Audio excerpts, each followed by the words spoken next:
नाज़रीन अस्सलाम वालेकुम। अब से चंद घंटे पहले वज़ीर-ए-आज़म पाकिस्तान जनाब इमरान खान साहब ने नौजवानों के एक बहुत बड़े इज्तिमा से बात करते हुए इस्लामाबाद में जहाँ एक नई स्कीम का ऐलान किया, वज़ीर-ए-आज़म से रहा नहीं गया, वहाँ मौलाना फजलुर रहमान पे हमला करते हुए ये भी कहा कि ये पहली असम्बली है जो डीज़ल के बगैर चल रही है। तो हम दूसरी तरफ सूरत हाल ये है कि वज़ीर-ए-आज़म ने मौलाना फजलुर रहमान से नेगोशिएशन करने के लिए जो 4 रुकनी कमेटी बनाई थी डिफेंस मिनिस्टर परवेज़ खटक की लीडरशिप में, उससे मौलाना ने बात करने से इनकार कर दिया, ये कह के कि पहले वज़ीर-ए-आज़म इस्तीफ़ा दें, वज़ीर-ए-आज़म मुस्ताफ़ी हों तो फिर कोई बात हो सकती है। अगर एक तरफ ये है तो दूसरी तरफ एक नुक्ता नज़र ये भी सामने आ रहा है जहाँ लोग ये कहते हैं कि ये किस किस्म का सियासी, कानूनी और मीडिया का निज़ाम है जहाँ मौलाना फजलुर रहमान जिनकी पार्टी का ज़ाती वोट 2-3% से ज़्यादा नहीं है, पूरी MMA का वोट 5% से कम है, वो निज़ाम के लपेटने, वज़ीर-ए-आज़म के इस्तीफ़ा देने और हुकूमत के मुस्ताफ़ी होकर फ्रेश इलेक्शन का मुतालबा कर रहे हैं।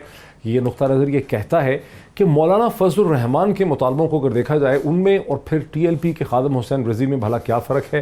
बिकॉज 2018 के इंतखाबात में जहाँ MMA ने पूरी ने 2.5 मिलियन वोट लिए, यानी 4.8% वोट लिया जो वोट कास्ट था, वहाँ TLP ने 2.2 मिलियन वोट लिया और 4.2% वोट उन्होंने लिया। तो TLP तो फोकस मुतालबा करती थी एक मिनिस्टर के जाने का, किसी कानून को तब्दील करने का। मौलाना फजलुर रहमान जो है पूरे निज़ाम को लपेटने की बात करते हैं, लेकिन TLP को उस वक़्त इस्लामाबाद हाई कोर्ट ने दहशतगर्द करार दिया था।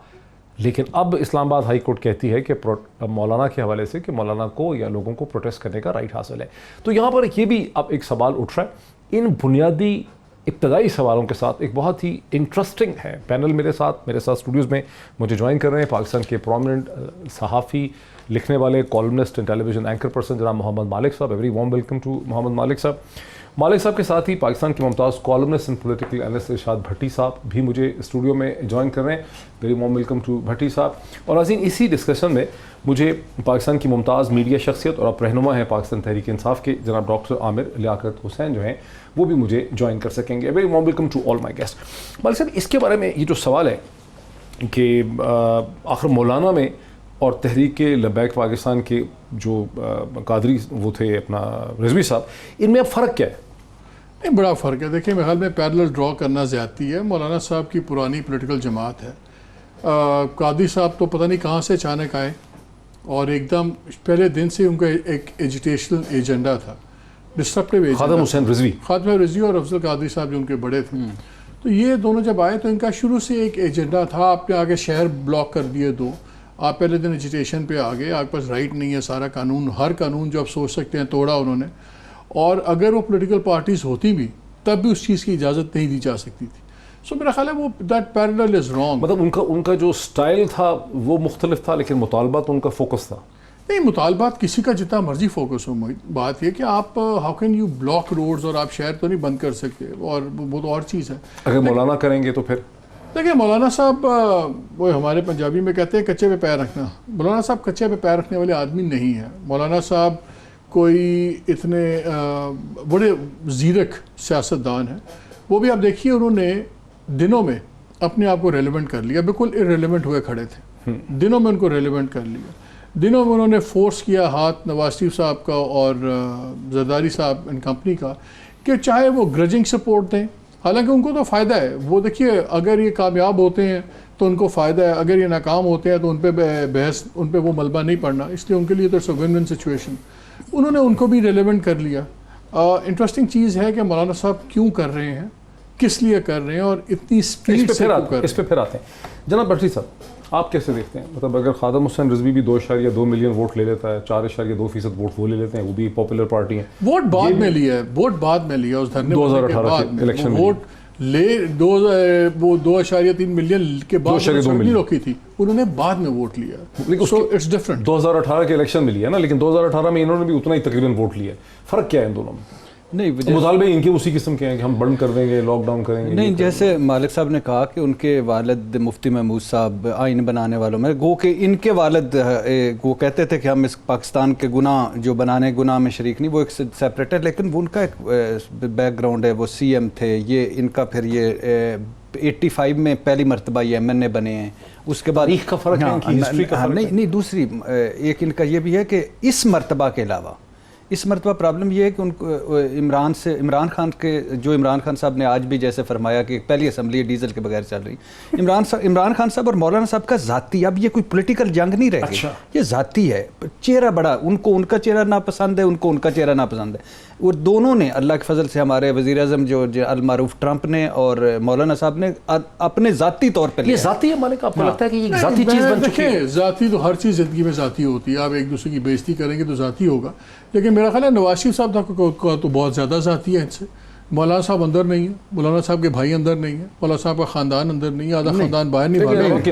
नहीं, मैं आता हूँ, वो जो मर्जी होते रहे, सबसे ज्यादा तो नवाज शरीफ साहब को ज़ाती होंगे, वो खुद अंदर, ब्रॉडर उनकी बेटी जो सी वो अंदर, उनका दामाद जमानत पे, उनका भाई के केसेस बने हुए, भाई के बच्चे बाहर भागे में, ज़ाती तो वो सर होना चाहिए। अगर सारा ब्रॉडर पिक्चर में जैसे मालिक साहब ने कहा देखा जाए तो सारा रोला, सारा चक्कर, सारी खप, सारा झंझट, सारा चक्कर, सारा रोला, सारी मुसीबत, ये सारा फसाद फिल अर्ज जो है, उसकी वजह यह है कि नवाज शरीफ और जरदारी साहब अंदर हैं और मौलाना साहब बाहर हैं। अच्छा, बस टोटल याद रहे, पाकिस्तान का जब ये जिक्र करते हैं तो इसका मतलब होता है हम खुद, जमहूरियत का जब जिक्र करते हैं तो इसका मतलब होता है आज बकलम खुद, सिविलियन बालादस्ती का जब जिक्र करते हैं तो उसका मतलब होता है मैं, इस्लाम का जब जिक्र करते हैं तो उसका मतलब हमारी ज़ात शरीफ, कश्मीर का जब जिक्र करते हैं उसका मतलब मैं, मौजें ख़त्म हो गई, बारियाँ ख़त्म हो गई।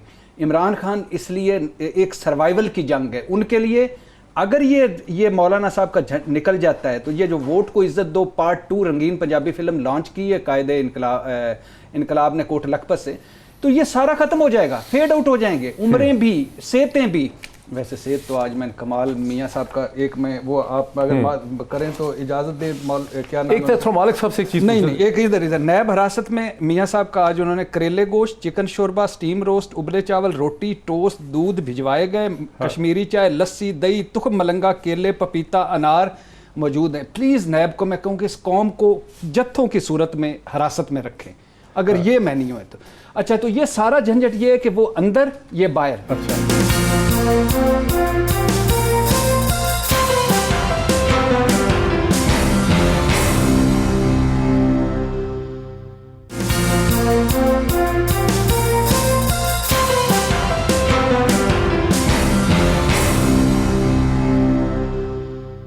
डॉक्टर आमिर लियाकत साहब, अस्सलाम वालेकुम। जी वालेकुम सलाम डॉक्टर साहब, कैसे मिजाज, खैरियत से?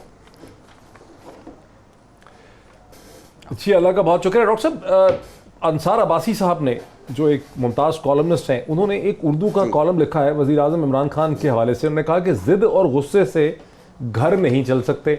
अब से चंद घंटे पहले वज़ीर आज़म पाकिस्तान जनाब इमरान खान साहब से रहा नहीं गया, उन्होंने एक बार फिर मौलाना पे भभती कसी है कि ये जो मेरी असम्बली है, पहली असम्बली है जो डीजल के बगैर चल रही है, ये जानते बूझते कि पूरी कौम को पता है कि कल वज़ीर आज़म ने मशवरा करके कोर कमेटी का मौलाना से बातचीत करने के लिए एक कमेटी बनाई है, एक हाई पावर्ड कमेटी दी है, 4 मेंबर कमेटी दी है, और ये भी लोग जानते हैं कि मौलाना ने रात को उस कमेटी से बात करने से इनकार कर दिया। क्या ये मुनासिब था? क्या ये मुनासिब लगता है कि एक ऐसी सूरत हाल में जब वज़ीर आज़म पाकिस्तान मौलाना फजलुर रहमान से नेगोशिएशन भी करना चाह रहे हैं, कमेटी भी बनाई है परवेज़ खटक साहब की लीडरशिप में, साथ ही भर्ती कसती, तो फिर अंसार अब्बासी सही कहते हैं कि ज़िद और गुस्से से तो घर नहीं चल सकते? बहुत बहुत शुक्रिया डॉक्टर साहब। नहीं, अंसार अब्बासी साहब हमारे बहुत सीनियर हैं और उनका लिखा हुआ, उनका कहा हुआ हमारे लिए बहुत अहमियत रखता है। बल्कि आपके शो में जितने लोग इस वक्त तशरीफ़ फरमाएँ, सबको बहुत अदब से सलाम। मालिक साहब को, भट्टी साहब को, सब सीनियर्स हैं और हम इन सब से सीखते हैं और समझते हैं। जहाँ तक खान साहब की बात का ताल्लुक़ है, असल में ये देखना होगा कि किस मौके पर ये बात कही गई। ये है मौका नौजवानों का, यानी जवान प्रोग्राम था जहाँ पर वो तशरीफ़ फरमा थे और वहाँ पर उन्होंने खिताब किया था। अब जवानों का एक इज्तिमा था जहाँ पर पाकिस्तान भर से ताल्लुक़ रखने वाले जवान मौजूद थे। उस्मान डार ने बड़ी कोशिशों के बाद और मेहनत के बाद एक जवान प्रोग्राम तश्कील दिया, तो वहाँ पर वो मौजूद थे। अब ज़ाहिर है कि नौजवानों में एक जज्बा है, एक ऐसा जज्बा है जो ये सब कुछ देखकर कल खास यहाँ जायज़ था, ये नौजवानों में हमारी बहन है, नहीं, मैं बात मुकम्मल कर लूँ। कल मेरी कॉलीग, मेरी बहन मोहतरमा महर बुखारी के सामने जिस तरह गुफ्तगू जो लफ्ज़ अदा किए गए, मैं अदा नहीं करना चाहता। जब ये बातें अदा की जाएंगी और ख़वातीन वहाँ बैठी होंगी, अंदलीब बैठी हुई थी, महर बैठी हुई थी, महर अब हिजाब लेती हैं और 10 तरह की और बातें की जाती हैं, तो वो महर उनको चुपचाप सुन लेती हैं, लेकिन ये उनके सामने ये बात की गई। अब जब ये बातें नौजवान सुनेंगे और वो ये कहेंगे कि देखें, ये तो मुफ्ती किफ़ायतुल्लाह साहब हैं, ये मौलाना फजलुर रहमान हैं, ये जनाब हमदुल्ला साहब हैं, ये गफूर हैदरी साहब हैं, और इनकी लैंग्वेज कैसी है, किस तरह ये बात कर रहे हैं। तो नौजवानों को मुखातिब करते हुए और नौजवानों से बात करते हुए, जबकि नौजवानों में एक उबाल मौजूद है, एक गुस्सा है और एक उनके अंदर शदीद तनाव है कि भाई जब वोट दे दिया गया है, इमरान खान को मुंतखब करके ला चुके हैं, अभी तो खुद अभी कुछ अर्सा पहले तक नवाज शरीफ साहब जब तक नहीं हटे थे तो कहते थे जी 1 साल में कौन सी आप हुकूमत गिराने की बात करते हैं। इसी तरह यूसुफ रज़ा गिलानी साहब कहते थे 1.5 साल में कौन सी हुकूमत चली जाती है। तो अभी 13 महीने हुए हैं, अभी कामयाब जवान प्रोग्राम सामने आया, बहुत सारी चीज़ें सामने आई। आपने उस दौरान जो है वो इतनी घटिया बेहुदा गोई का आपने इस्तेमाल शुरू कर दिया। फिर अगर आपसे मज़ाकरात की बात कर रहे हैं तो आप कह रहे मज़ाकरात भी नहीं करेंगे, तो करेंगे क्या, आप करना क्या चाहते? तो अगर उस तनाजुर में इमरान खान ने कह दिया कि डीजल के बगैर हुकूमत चल रही है, तो बड़ा प्यारा जुमला है जो तारीख में अच्छे हुरूफ से लिखा जाना चाहिए कि डीजल के बगैर हुकूमत चल रही है। मालिक साहब वो ये कह रहे हैं कि चूँकि मौलाना कफ़ायत साहब ने बहुत ही गैर मुनासिब किस्म की कल बात की है, मेरा ख्याल है वो ट्वीट पर भी चल रही थी इमरान खान के हवाले से, तो चूँकि इमरान खान का गुस्सा था तो उन्होंने एक निस्बतन नरम तरीके से मजाक उड़ाया मौलाना फजल रहमान का। मेरा ख्याल है एक चीज़ हमारे तमाम लोगों को रियलाइज़ करना चाहिए, कोई बीच में इमरान खान की ज़ात का ताल्लुक नहीं है कि आप जिस ऑफिस में आते हैं उसका एक रवैया, एक इज़्ज़त होती है। आप एज अपोजिशन लीडर के कुछ और बात होती है, सड़क पे कोई और बात करें। जब एक मुल्क के वज़ीर-ए-आज़म के तौर पे आप बात करते हैं, उसमें एक मैच्योरिटी होनी चाहिए, उसमें एक ठहराव होना चाहिए, क्योंकि आप एक ओहदे को रिप्रेजेंट करते हैं। और इसलिए जब हम क्रिटिसाइज़ करते हैं तो हमें थोड़ा सा मोहतात होना पड़ता है, बिकॉज हम उस ओहदे की इज़्ज़त करते हैं। सारे नहीं वैसे ऐसे नहीं। और दूसरी बात ये जो आमिर कह रहे हैं बात, देखिए अगर तो ये लॉजिक करनी है कि मजमे ने डिसाइड करना है कि लीडर कैसे बिहेव करेंगे, फिर तो अल्लाह ही रहम करे। लीडर का काम होता है कौम को सही तरीका बताए, बात का सलीका बताए। अगर इस लिहाज से तो फिर हर एक के पास हर बेहूदगी का एक्सक्यूज़ होगा। जहाँ तक ताल्लुक़ है ये इसका नेगोशिएशंस का, मेरा ख्याल है जब गवर्नमेंट ने परवेज़ खटक साहब को बनाया वहीं से नज़र आ गया कि वो सीरियस नहीं है। अच्छा, क्योंकि परवेज़ खटक साहब तो खुद गवर्नमेंट के अमूर में उनको कोई सीरियसली नहीं लेता। उनको साइडलाइन किया गया। देखिए उनको साइडलाइन किया गया को इसलिए बनाया कि परवेज़ खटक के रवाबित चलते रहे हैं मौलाना के साथ। मोहित बात ये है, आप चीफ मिनिस्टर थे, आपको हटा दिया गया, ओपनली बहस चलती रही कि आप बनना चाहते थे इंटीरियर मिनिस्टर, आपको नहीं बनने दिया गया। आपको एक ऐसी जगह वजीर बना दिया गया जहाँ वजीर भी सब सलाम करता है और वो उसकी कोई उसको चाय भी कोई नहीं, उसकी कोई हैसियत नहीं होती इन रियल टर्म्स। तो वो उस बंदे को आप एक नॉन एंटिटी जिसको खुद आपने बनाया, अपने एक वंश आपके को बड़ा पावरफुल, आपके चार अली जैदी को लगाते नहीं। मेरा ख्याल है अगर इससे ज्यादा तो ये जुल्फी बुखारी साहब को लगा दे, सारे कहते मुराद सईद जैसे जोशी, सारे कहते काम सीरियस, मुराद सईद को लगाते फ्रैंकली जब उन्होंने परवेज़ खटक साहब को बनाया है तो वहीं से नजर आ गया है कि नॉन स्टार्टर है। मुराद सईद को होना चाहिए था जी मौलाना के साथ नेगोशिएशन करने के लिए। एक तरफ मुराद सईद, एक तरफ मौलाना। मेरा एक सवाल है सिंपल, क्या परवेज़ खटक एंजॉय करते हैं कॉन्फिडेंस प्राइम मिनिस्टर का, या क्या वो इनर सर्कल में है? उन दोनों चीज़ों में मुराद सईद तो करते हैं। नहीं सर, नहीं, मैं मालिक साहब से नहीं एग्री करता। परवेज़ खटक साहब ने का एक ही काम है जो हमेशा पीपल्स पार्टी तरीके इंसाफ जोड़ तोड़ के माहिर हैं। उन्होंने बहुत थिन मेजॉरिटी में, थोड़ी मेजॉरिटी में केपी की चलाया। उन्होंने वहाँ से मर्जी का चीफ मिनिस्टर बनवाया। नहीं वो छोड़े, ये उनकी मर्जी का नहीं अच्छा, नहीं महमूद अपनी मर्जी, अच्छा वो छोड़े, वो बात की बात है। फिर उसके बाद उन्होंने इमरान खान को, यानी एक तरफ मौलाना साहब थे, एक तरफ दूसरे थे, एक तरफ शेरपाव थे, एक तरफ जमात इस्लामी थी, वो उन्होंने दरमियान में। फिर मौलाना साहब के भाई और उनकी बड़ी दोस्ती है, फिर मौलाना साहब और उनके बड़े बैकडोर रवाबत हैं। फिर दूसरी बात है ये केपी के एक बड़ा एक फैक्टर है, बोलते हैं इसलिए फिर केपी के एक बड़ा फैक्टर है। ये बिल्कुल नहीं कि जुल्फी आप समझते हैं कि सही चॉइस है। हाँ नहीं, बहुत अच्छी, बहुत अच्छी चॉइस है। मुझे इसी से तो लगा है कि इमरान खान थोड़ा सा इसको सीरियस लेना। फिर उन्होंने इमरान खान ने ये कहा कि मेरी बात भी करवा दें। ऑन अ सीरियस नोट मैं कहना चाहूँगा कि जब आप नेगोशिएशंस करते हैं तो नेगोशिएटर जो होता है उसका वजन होना चाहिए, इस बात पे बढ़ता है कि जिसको वो रिप्रेजेंट कर रहा है किस किस्म का वजन, मतलब सबसे वजनी कौन है आपके ख्याल से? देखिए if you want to have a serious discussion we can have a serious discussion. अगर एक बंदे का सियासी कद या सियासी किसका सबसे ज्यादा पीट गया? मैं बता रहा हूँ, आपने अभी जुल्फी बहुत से लोग हैं जुल्फी मैं बुखारी तो साहब का कहता कौन हूँ सा कि कद है? आज मेरे ख्याल सियासी में कद। आज जिस तरह गवर्नमेंट है, जहांगीर खान मेरे तरीन। ख्याल में इस गवर्नमेंट में नईमुल हक का, जुल्फी बुखारी का, जहांगीर तरीन का, इन सब का वजन सर टेम्परामेंट का फर्क पड़ता है, टेम्परामेंट का। मौलाना साहब इज ए टफ गाय। इसी चीज के ऊपर नाज़रीन एक ब्रेक लेते हैं, ब्रेक के बाद आते हैं तो फिर ये भी देखते हैं कि मौलाना का एग्जिस्टेंशियल प्रॉब्लम इस स्टेज पे सियासत में है क्या। After the break.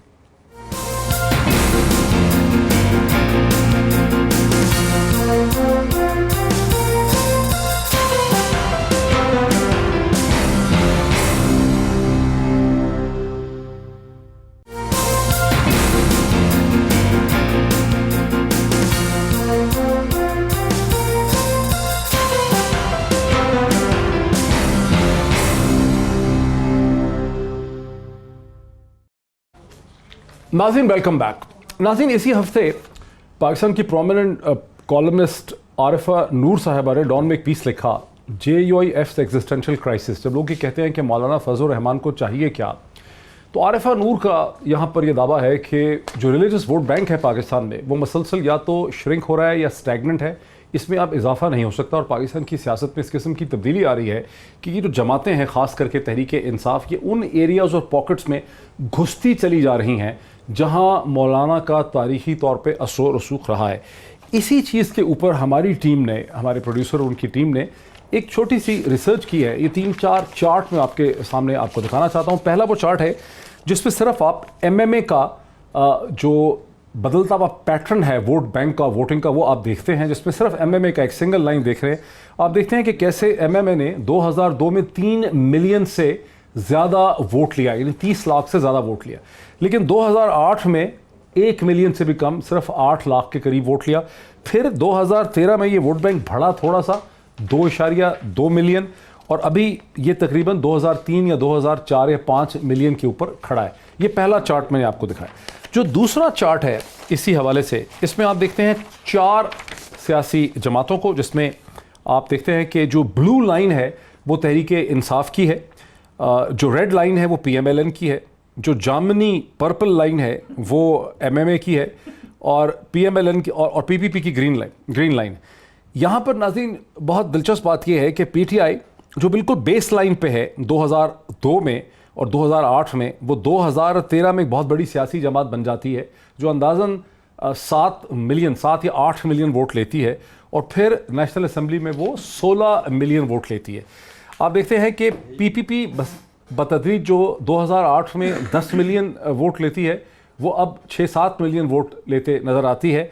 और जो रियल राइवल है, जो PTI के मुकाबले में जमात खड़ी है जिसके पास वोट बैंक है, वो PMLN है, जो 2008 में भी बहुत वोट लेती है, और उसके बाद इस वक्त भी उसका वोट बैंक जो है वो दूसरे नंबर का जो वोट बैंक है वो PMLN का है।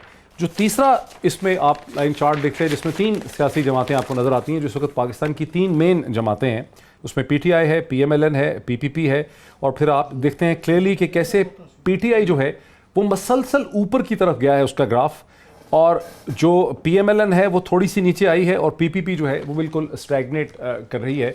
नाज़रीन ये वो सियासी एदाद व शुमार हैं जो कुछ लोग समझते हैं कि मौलाना को बहुत ज़्यादा परेशान कर रहे हैं। मलिक साहब, एक इसमें आर्गूमेंट और भी है, वो ये है कि ये जो अब शफकत महमूद साहब जो मदरसा मेन स्ट्रीम करना चाह रहे हैं, उस मदरसा मेन स्ट्रीम के नतीजे में जब ये फिज़िक्स केमिस्ट्री पढ़ने लग जाएंगे, बायोलॉजी पढ़ने लग जाएंगे, जॉब्स करने लग जाएंगे, तो ये जो पॉकेट्स ऑफ इन्फ्लुएंस हैं टांक में, डेरा गाजी खान में, ये और कमज़ोर हो जाएंगी और मौलाना को बहुत परेशानी है। पहली बात है वो अभी किताबी स्टेज पे है, वो प्लानिंग स्टेज पे है, कोई उनका अगले 5-7 साल में कोई ख़तरा नहीं है। अच्छा। मदरसा की मेन स्ट्रीम होने का, पहले स्कूल्स की तो मेन स्ट्रीमिंग ठीक कर लें जो सिस्टम के अंदर है। आप नहीं समझते कि मौलाना? I think that's not a threat. देखिए 2-3 चीज़ें हो रही हैं, टेलीविज़न पे भी बात नहीं हो सकती, बाकी नहीं हो सकता, लेकिन PTI में ग्राउंड रियलिटी है। पश्तून तहफ़्फ़ुज़ मूवमेंट का बहुत बड़ा ग्राउंड स्वेल है। वो तो एक एथनिक है नहीं, लेकिन इनकी भी एथनिक, इनकी पार्टी रिलीजियस एथनिक, इनका ज़्यादा पश्तो स्पीकिंग लोग इनके हैं, और इनकी पठान एथनिसिटी JUI के अंदर बहुत स्ट्रॉन्ग है, और KPK की इनकी पॉलिटिक्स है।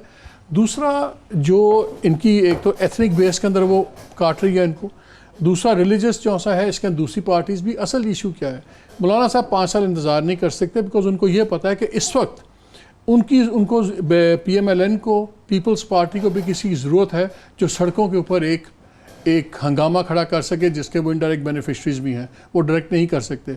आज से साल बाद अगर ये गवर्नमेंट की परफॉर्मेंस बेहतर हो गई, उनके हालात मुकदमात और सील हो गए, देयर फील्ड्स आर सील्ड, इनको LI भी नहीं मिलेंगे। इनके लिए ये जो टाइम फ्रेम है बड़ा इंपॉर्टेंट है कि इस टाइम फ्रेम के अंदर अपनी रेलेवेंस को ये बड़ा करें। मेरा अपना अंदाज़ा ये है कि ये जब सारी डस्ट बैठेगी तो आपको हेड रोल कर जाएगा KPK में एक आधा बड़ा, अच्छा। हेड रोल कर जाएगा पंजाब के अंदर, अच्छा। जो वैसे हेड रोल नहीं हो रहा। मौलाना साहब को थोड़ा सा ग्रेविटास मिल जाएगा ज़्यादा KPK के अंदर, और ये भी हंसी खुशी आराम से बैठ जाएंगे, रेलेवेंट भी पहले से ज़्यादा हो जाएंगे। अच्छा, मैं एक और चीज़ इंट्रोड्यूस करता हूँ। इरशाद भट्टी साहब, एक दूसरा आर्गुमेंट भी है। नाज़रीन, अब आर्गुमेंट कुछ लोगों का ये है, वो ये कहते हैं कि जो रवायती मजहबी जमातें हैं उनकी जो सियासी टर्फ है उसको इसलिए भी नुकसान पहुँच रहा है कि इमरान खान और उनकी जमात भी आधी इस्लामिस्ट है, और वो उसी किस्म की पोजीशन लेती है जो पाकिस्तान के इस्लाम पसंद या रवायती जो कंसर्वेटिव तबके हैं, जो पोजीशन वो चाहते हैं कि ले हुकूमत, उसी किस्म की पोजीशन लेते हैं, जिसकी वजह से मौलाना, जमात इस्लामी, JUIF और MMA की जो स्पेस है उस पर अब कमी हो रही है, क्योंकि इमरान खान उनके नारे छीन रहे हैं। क्यों भट्टी साहब? नहीं, देखिए, दो इसमें है कोई हकीकत आपको लगता है? नहीं, आपकी इस बात में तो कोई हकीकत मेरी नहीं है, ये लिखा हुआ है। नहीं, गलत लिखा है किसी ने, ऐसे ही हर कोई अरस्तु बना हुआ लिख जिस तरह लिखे जाए, इसमें कोई हकीकत। बात बुनियादी तौर पे एक है, क्या है? बात ये है कि ये मार्च है अन्नेवा मार्च। अन्नेवा मार्च मतलब होता है कि शक्ल पसंद नहीं। मैं डॉक्टर मोहित साहब, आप निकल जाएं यहाँ से, प्रोग्राम से उठ जाएं, क्योंकि मुझे आप पसंद नहीं है, सिर्फ सिंपल। आप इसके सारे लवाजमात देखें। ये कश्मीर का सौदा हो गया, झूठ। इसराइल तस्लीम हो रहा है, झूठ। ये इलेक्शन जाली मैंडेट है, धांधली है। तो आपका बेटा क्या कर रहा है वहाँ असद साहब असम्बली में बैठ के? KPK में लुत्फुर रहमान क्या कर रहा है KPK का? वो आपका उधर बलूचिस्तान में बंदा क्या कर रहा है? आपके बेटे डिप्टी स्पीकर इस जाली मैंडेट से क्यों लड़ा? आपने सदर का उम्मीदवार थे, आप इस जाली मैंडेट से आपने वोट क्यों मांगे? आप क्यों नहीं बाईकाट करके बाहर आते? फिर दूसरी बात, आपका इस निज़ाम या जमहूरियत पे इतने ही, आप तो बड़े जमहूरियत पसंद बनते हैं सारे। पोर्ट को इधर जो पार्ट 2 और नेल्सन मंडेला सिंध आज बकलम सुंद, वैसे बता दूं 1 लाख कुत्ते, 1,24,000 लोगों कुत्ते ने काटा है सिंध में, और 16,000 मार चुके हैं। अच्छा, तो जो आप बड़े जमहूरियत पसंद बनते, आप गए हैं अदालत में? 1 साल हो गया। इमरान खान जब धरने पे सड़कों पे आया था तो क्या करके आया था? अदालत में गया। इसके बावजूद भट्टी साहब, सुनिए, सारी चीजों के बावजूद मौलाना ने मीडिया को भी डोमिनेट किया है। नहीं, मैं वो बताता हूँ क्यों कर दिया। नहीं, क्राइसिस नहीं खड़ा कर दिया वो, इसलिए इमरान खान जब सड़कों पे आया था तो किस क्या करके आया था? 4 हल्के। अदालत में गया, नहीं सुनवाई हुई। इलेक्शन कमीशन में गया, नहीं सुनवाई हुई। TORs नहीं बने पार्लियामेंट में। बार बार कहता रहा कि मैं सड़कों पे आ जाऊंगा, मेरे पास ऑप्शन को नहीं। मौलाना साहब ने किया, अदालत गए, इलेक्शन कमीशन गए, किसी जगह कोई गए नहीं गए, कहीं भी नहीं गए, सिर्फ डायरेक्ट आ गए सड़कों, मैंने हटाना है। मौलाना साहब डोमिनेट क्यों कर रहे हैं? मैंने आपको बताया है, ये जाती जंग है, ये सर्वाइवल की जंग है, ये गार्ड माफिया की जंग है, ये गार्ड फादर्स की जंग है, सिसिलियन माफिया की। आमिर साहब का आप सुन ले, 1-2 फिक्रे सुन ले मेरे बारे में। इन तमाम कमजोरियों के बावजूद फिर आ जाते हैं। बेसिकली ये गार्ड फादर्स और गार्ड माफिया की सर्वाइवल की जंग है, जिसमें पीपल्स पार्टी के पास वोट बैंक कोई नहीं है, मुस्लिम लीग का DNA नहीं है, मौलाना साहब के पास मजहबी तबका इकट्ठे हुए हैं। डॉक्टर आमिर, बावजूद इन तमाम चीजों के मौलाना ने आपकी हुकूमत के लिए एक बहुत बड़ा क्राइसिस खड़ा कर दिया है। गुज़िश्ता 2 हफ्ते से सारे मीडिया को वो डोमिनेट कर रहे हैं, सारा एजेंडा उन्होंने हाईजैक कर लिया है। आपकी हुकूमत कुछ कुछ कर ही नहीं पा रही। इन द एंड मजबूर हो गए, कमेटी भी बनाई और कमेटी भी मौलाना ने रद्द कर दी। नहीं डॉक्टर साहब, हम तो कैंडीज जमा कर रहे हैं। उसकी वजह ये कि 31 अक्टूबर को हैलोवीन होती है, तो ये तो आ रहे हैं सारे के सारे हैलोवीन मनाने के लिए। हम तो टॉफ़ियाँ जमा कर रहे हैं इनके लिए, क्योंकि ये तो बड़ा मसला है। उन्होंने कहा है कि ट्रिक और ट्रीट, या तो हमें तुम ट्रीट दो वरना हम तुम्हें डराएंगे। तो हम तो हैलोवीन के लिए कैंडीज जमा कर रहे हैं, हम लोग परेशान नहीं हैं। हैलोवीन 2019 मनाने के लिए मौलाना इस्लामाबाद आ रहे हैं। वैलेंटाइंस डे ये नहीं मनाते, लेकिन हैलोवीन मनाने के लिए आ रहे हैं। तो आए, हमने भी कैंडीज जमा की हुई है। इस्लामाबाद के हर घर में कह दिया है कि भाई ये लोग आए तो इनको कैंडीज दे दो। और फिर आपको पता है कि हैलोवीन के मौके पर ये अपने कपड़े भी बदल लेते हैं, मास्क भी लगा लेते हैं। वर्दी चेंज कर लिए इन्होंने, कपड़े बदल लिए इन्होंने, कपड़े इनके दूसरे हो चुके हैं, मास्क ये लगा कर आएंगे। तो हम तो कैंडीज देने के लिए बैठे हुए, हम बिल्कुल नहीं घबराए हुए। आए ना, हम तो नहीं घबराए हुए। अगर आप सीरियसली नहीं लेते तो फिर आपने कमेटी क्यों बनाई मौलाना से बात करने के लिए? कि कमेटी बनानी सियासी अमल में, जमहूरी अमल में कमेटीज़ का बनाना, मज़ाकरात करना, गुफ्तगू करना, एक दूसरे के नज़रिए से आगाही हासिल करना हुस्न इत्तेफाक कहलाता है कि ये बड़ा हुस्न इत्तेफाक है कि भाई आप भी आ गए, आप भी आ गए, आइए ज़रा हम बैठ कर बात कर लें। तो ये तो बहुत अच्छी, जैसे कि अभी मालिक साहब समझा रहे थे कि क्या वज़ीर आज़म होना किसी को, अगर कोई वज़ीर आज़म तो ऐसी बातें ज़ेब देती हैं, तो वज़ीर आज़म अगर कमेटी बनाता है तो ये तो उसे ज़ेब देता है ना। और फिर आप ये भी देखिए कि डीज़ल वाली बात तो सब ने दिखाई और दिखा भी रहे, लेकिन क्या इमरान खान ने जब वहाँ तकरीर करते हुए ये कहा कि तमाम नौजवानों तुम्हारा रोल मॉडल एक ही होना चाहिए और वो हज़रत मोहम्मद मुस्तफ़ा सल्लल्लाहु अलैहि वसल्लम की ज़ात मुक़द्दस और मुताहरा है। क्या इनके जलसों में, क्या इनके अकाबरीन के अलावा कभी जिक्र किसी का किया गया?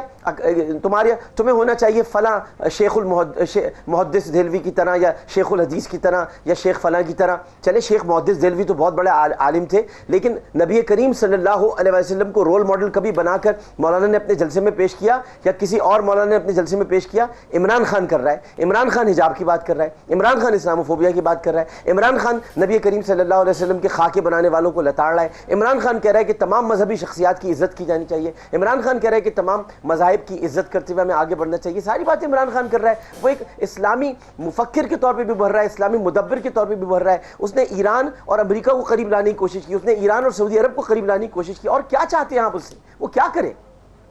नाज़रीन एक ब्रेक लेते हैं, ब्रेक के बाद वापस आते हैं, कुछ और इश्यूज रेस करते हैं आफ्टर द ब्रेक।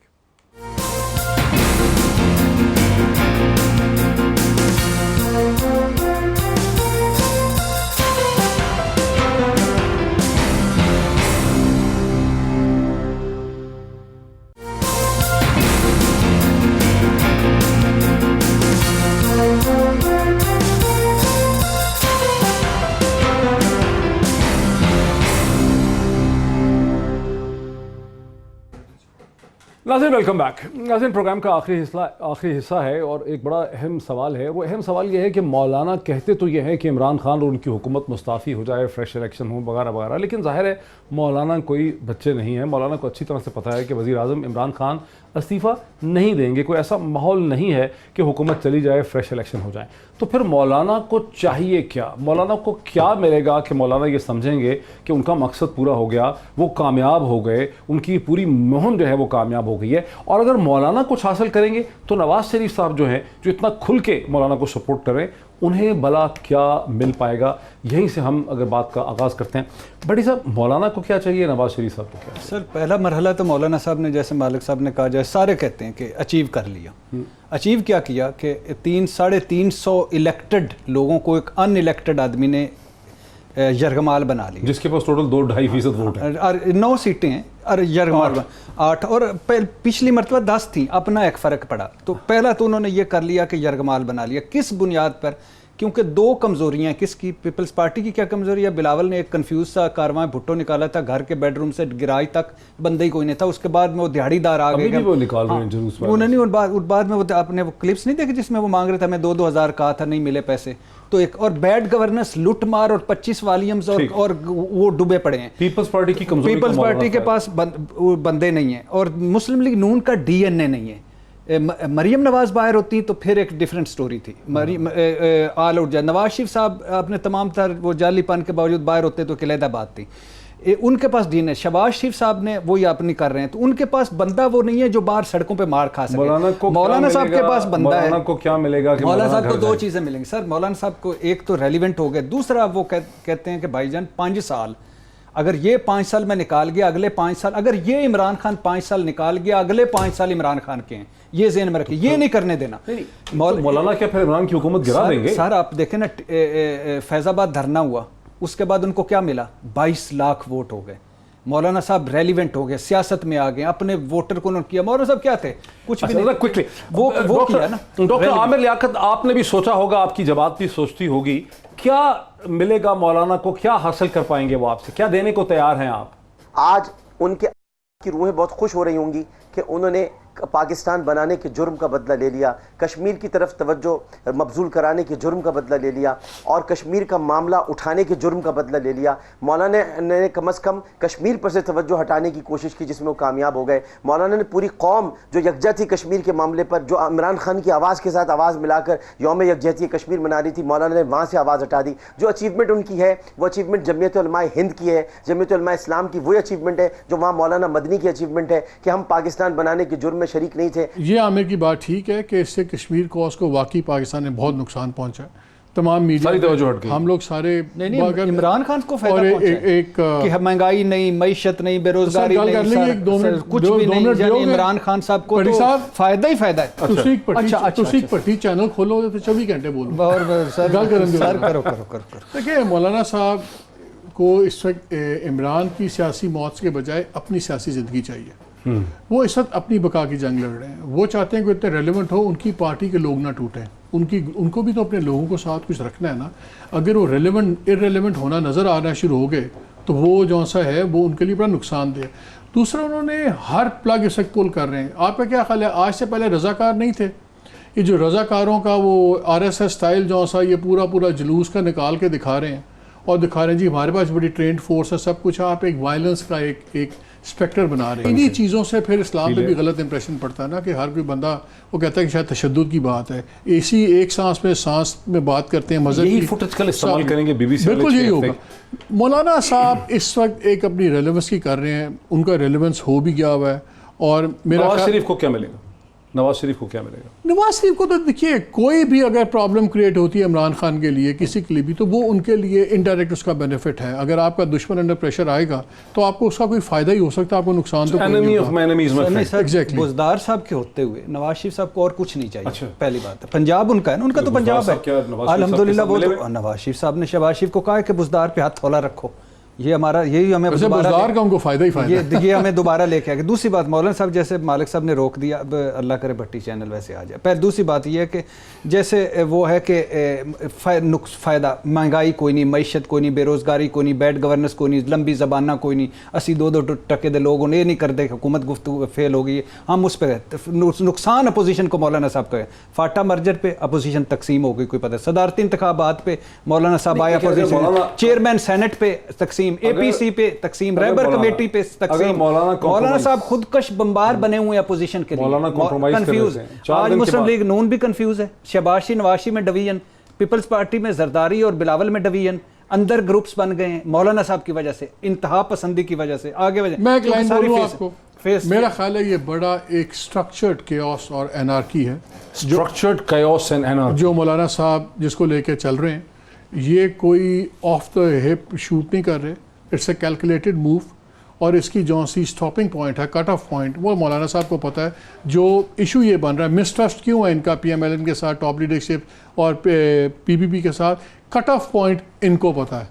इनको पता है, शायद जिसके साथ भी निगोशिएट कर रहे होंगे, ये कट ऑफ पॉइंट इनको पता है। लेकिन अगर कोई मुझे ये कहे कि मौलाना साहब ने इस वक्त सारी ज़िंदगी का पोलिटिकल कैपिटल 1 मार्च पे लगा दिया है, ऐसे हालात में जबकि अभी चीज़ें बहुत फ्लूइड हैं, तो फिर पता नहीं हम किसी और अच्छा, वैसे planet में, मालिक ये साहब किसी की और एक बात planet ठीक है कि मैं एक बात पे बड़ा बहुत हैरान हूं। बिल्कुल। एक तो ये जो यूनिफॉर्म, दूसरा वो जो उन्होंने कहा है कि वज़ीर आज़म इमरान खान से कोई मुआहदा ही ना करे दुनिया। आने वाला जो हफ्ता है, आज तो हमारा आखिरी प्रोग्राम था इस हफ्ते का, लेकिन आने वाला हफ्ता जो है 21 तारीख से वो बड़ा अहम है।